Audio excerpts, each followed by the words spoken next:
The study, they argued, would not only provide greater insight into the best ways of improving the nutritional status of First Nations across the country, but would also allow them to test their broader hypothesis that, quote, many characteristics such as shiftlessness, indolence, and providence and inertia, so long regarded as inherent or hereditary traits in the Indian race, may at root be really the manifestations of malnutrition. This March 1942 expedition ultimately spurred over the next decade an unprecedented series of nutritional studies in subarctic Aboriginal communities, as well as in residential schools.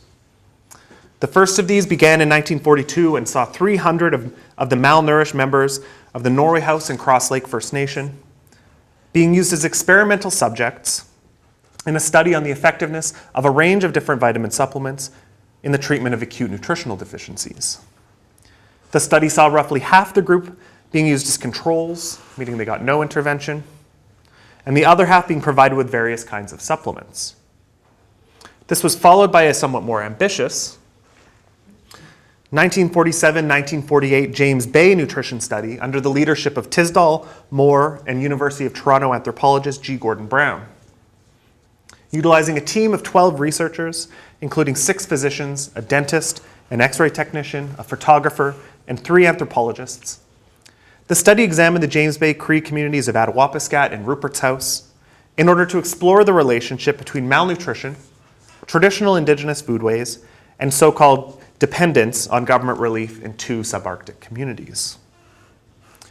These studies were driven by 2 interrelated hypotheses that at the hands of government bureaucrats like Percy Moore and Lionel Pett would almost become self-fulfilling prophecies. The first of these was the already mentioned theory that nutrition might offer a possible solution to the so-called, quote-unquote, Indian problem that had for so long preoccupied Canada's Indian Affairs bureaucrats. And closely related to this was a theory that malnutrition in Aboriginal communities was not the result of decades of failed colonial policies and systematic discrimination. You can walk in front, don't worry about it.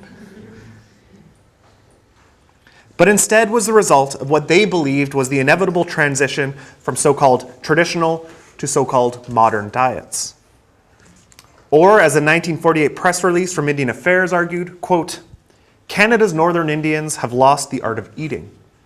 They've abandoned the native eating habits of their forefathers and adapted a semi-civilized, semi-native diet, which lacks essential food values, brings them to malnutrition, and leaves them prey to tuberculosis and other disease.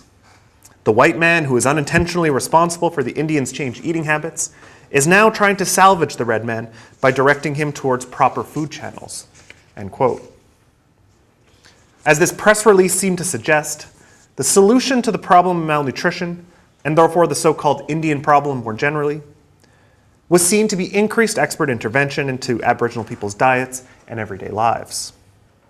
The James Bay study, for its part, sought to assess the possibility of achieving the kinds of cultural changes apparently deemed necessary in order to quote-unquote modernize Aboriginal foodways by employing a team of anthropologists whose goal was to provide insight into, quote, how the Indian ticks.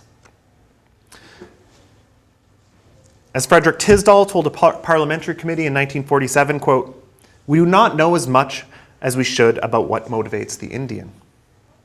We have to find out what incentive we can place in front of him.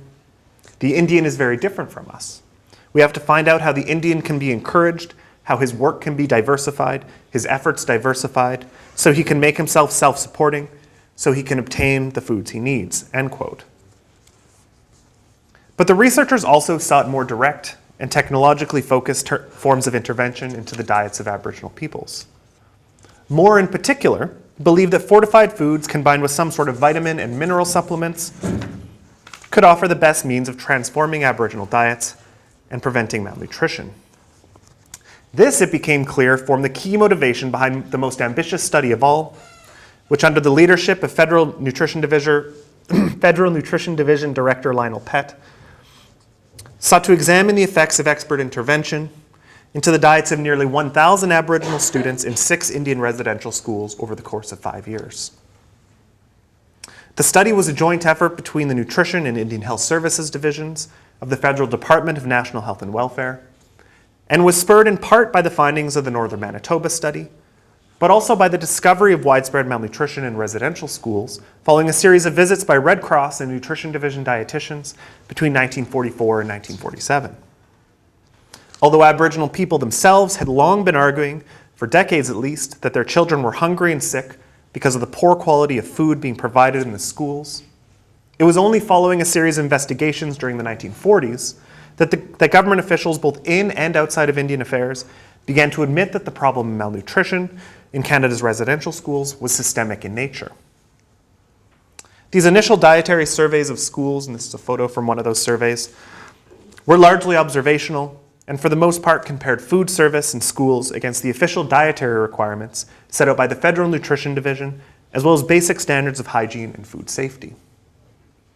To this end, the investigators found almost universally poor conditions.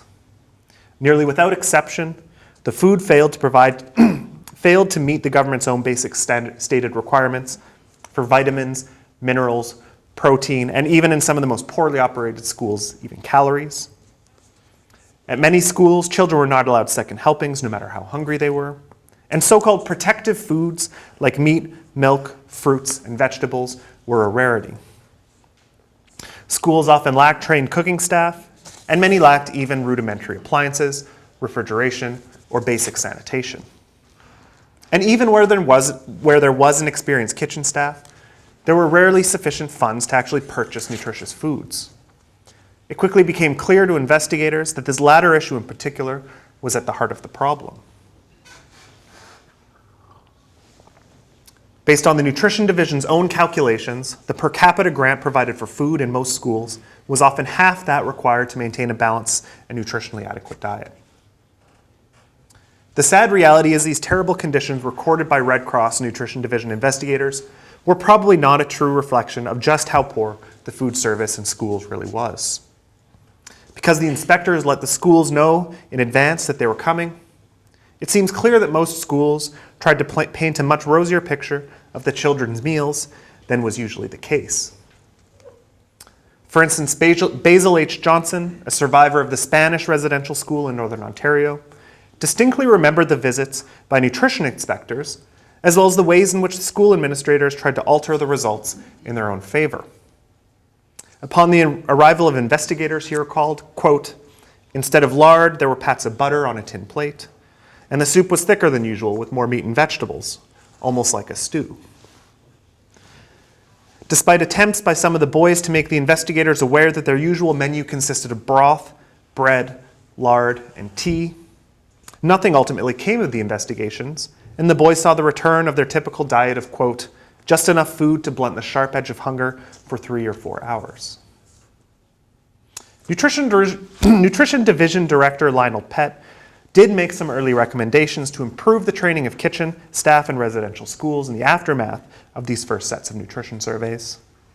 But after follow-up visits to some of the schools in 1947 showed little or no improvement, Pett began planning for a long-term study that he argued would be, quote, "designed to investigate certain questions already raised regarding Indians." These included questions like, are the observed conditions in northern Manitoba found elsewhere in Canada? What type of food service in residential schools will economically provide the best maintenance of health and carry over desirable food habits onto reserve? And finally, will foods fortified with vitamins and minerals provide demonstrable results over the course of 5 years? Pett, in other words, sought to examine the effects of malnutrition firsthand and at the same time to assess the adaptability of an Aboriginal diet that was, according to Pett, quote, "caught in a transition state between the fully adequate native diet and an adequate white man's diet." The solution, Pett argued, was once again more long-term studies into the problem, with the ultimate goal being expert intervention into the diet of Canada's Aboriginal peoples, starting in residential schools. Pett managed to gain the support of both the Department of Indian Affairs and Indian Health Services, and in the fall of 1948 began a series of experiments that incorporated, among other things, medical and dental examinations, blood tests, intelligence and aptitude tests, as well as the collection of menus and dietary records from each of the schools.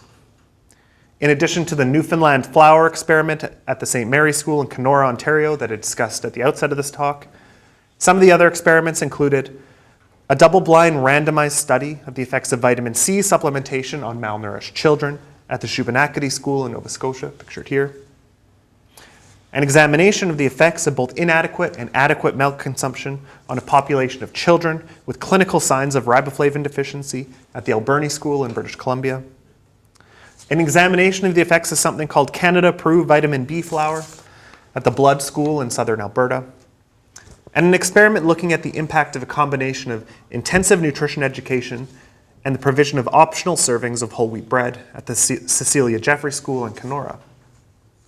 The St. Paul's School in Cardston, Alberta, however, was chosen as a so-called control school, meaning that no changes were made to its menus during the course of the study, despite the fact that the food served was found to be very unappetizing, and more importantly, deficient in supply of nutrients including iron, iodine, vitamins A, B complex, and C.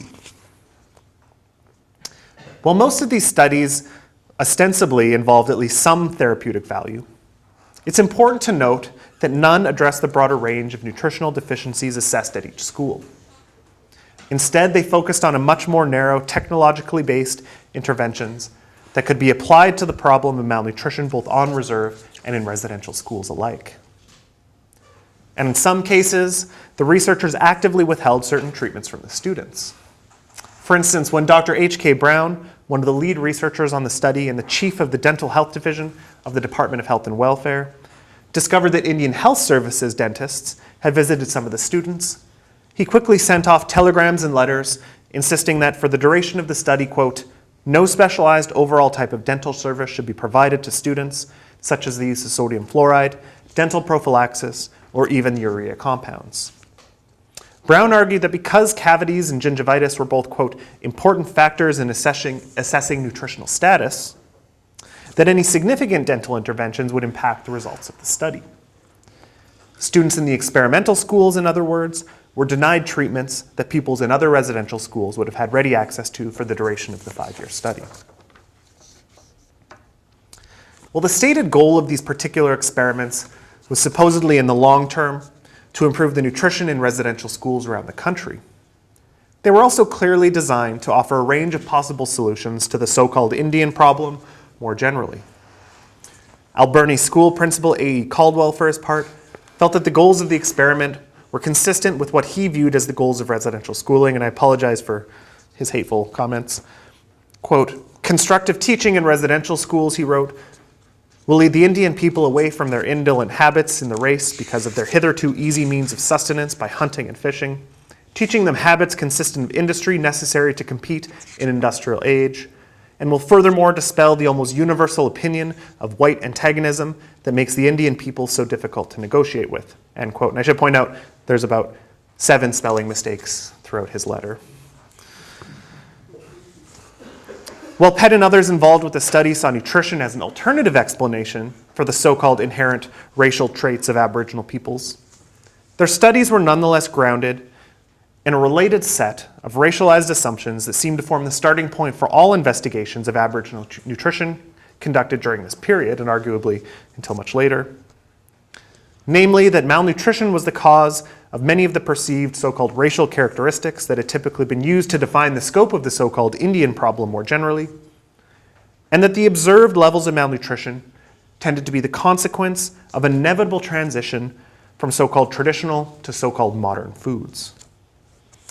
The solution, unsurprisingly, was once again more expert intervention, whether through education or the kinds of nutritional technologies being tested at the 6 residential schools involved in the Nutrition Division's experiment. There is, of course, little evidence in the documentary record as to whether Pett, Tisdall, Moore, or any of the other researchers involved in the Canadian nutrition studies discussed the ethical implications of their work. While these experiments are, without a doubt, ethically dubious by contemporary standards, the reality was that during the 1940s, there were few written rules governing the ethics of medical research in Canada, and there was by no means a requirement that research subjects give their informed consent to take part in a medical